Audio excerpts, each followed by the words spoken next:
now at Texas Tech, and it's paying off. It's paying off. All right, a few more things that we want to touch on Kentucky because we didn't really talk about that piece of it. Just Jaxson Robinson, man. Goodman, yeah.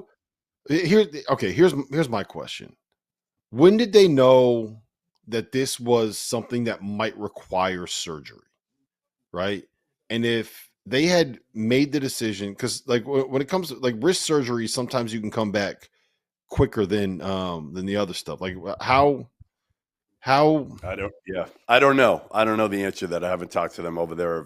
Obviously, we just found out today that he's going to have wrist surgery. He's had this as an issue here for a while. I know they didn't think it was that bad when we were there.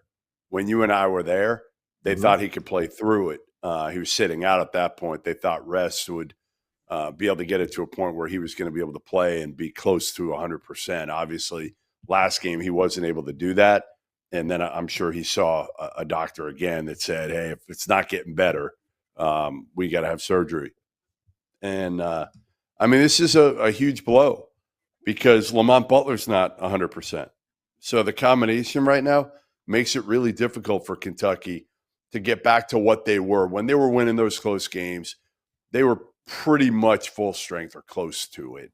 Now you're talking about a team that – and they needed to be that, right? They're not overpowering. It was power in numbers. And Otega has been playing great lately. But ultimately, it's power in numbers with this team. And now they're, down Jackson, down Kirk Kriisa. Lamont Butler is not 100%. This is a team that if they get to the Sweet 16, it would be a great season for Mark Pope and Big Blue Nation. Yeah, I mean, you think about sort of like their best stuff this year, right? Like when they open my eyes, and you got to go back in time a little bit, right?